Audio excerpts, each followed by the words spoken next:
Friday evening அன்றைக்கி evening போல் கிளம்பி வீட்டுக்கு பக்கத்தில் ஒரு அமரின் மால்னு சொல்லிட்டு ஒரு சின்ன மால் இருக்குது. அங்கே தான் போயிருந்தோம். போயிட்டு கூலி படம் பார்த்துட்டு வரலாம் அப்படின்னு சொல்லிட்டு டிக்கெட் புக் பண்ணிவிட்டு டைமுக்கு ஒரு 1 hour கேப் இருந்தது. அதுக்குள்ளே போய் டின்னர் சாப்பிட்டு வந்துடலான்ட்டு மெக்டிக்கு தான் போயிருந்தோம். போய் சாப்பிட்டுட்டு கரெக்ட் டைமுக்கு ஷோக்கு வந்தாச்சு.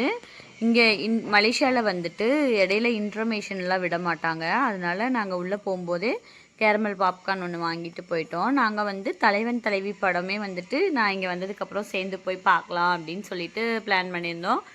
ஆனால் நான் இங்கே வரக்கு முன்னாடியே ஊர்லேயே பார்த்துட்டு வந்துட்டேன் பிள்ளைங்களோட சேர்ந்து. அன்றைக்கி அக்காவும் திடீர்னு வந்திருந்தாங்க. அதனால் சரி போய் பார்ப்போம் எல்லோரும் சேர்ந்துன்ட்டு போய் பார்த்துட்டு வந்துட்டோம். சரி இந்த படம் சேர்ந்து பார்க்கலாம் அப்படின்னு சொல்லிட்டு ரிலீஸ்க்காக வெயிட் பண்ணிகிட்டு இருந்தோம். கரெக்டாக ரிலீஸ் ஆச்சு. நேற்று பார்க்க வந்திருந்தோம். படம் வந்துட்டு ரஜினி சார் படங்கிறதுக்காக போய் பார்க்கலாம். மற்றபடி பெருசாக ஒன்றும் சூப்பராக இருக்குதுன்னெல்லாம் சொல்ல முடியாது. ஃபஸ்ட் ஹாஃப் ஸ்லோ தான் போகுது, செகண்ட் ஹாஃப் கொஞ்சம் ஓகே.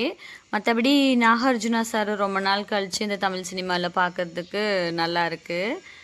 அன்றைக்கி டே இப்படி தான் போச்சு. இன்னொரு வீடியோவில் பார்க்கலாம். பாய்.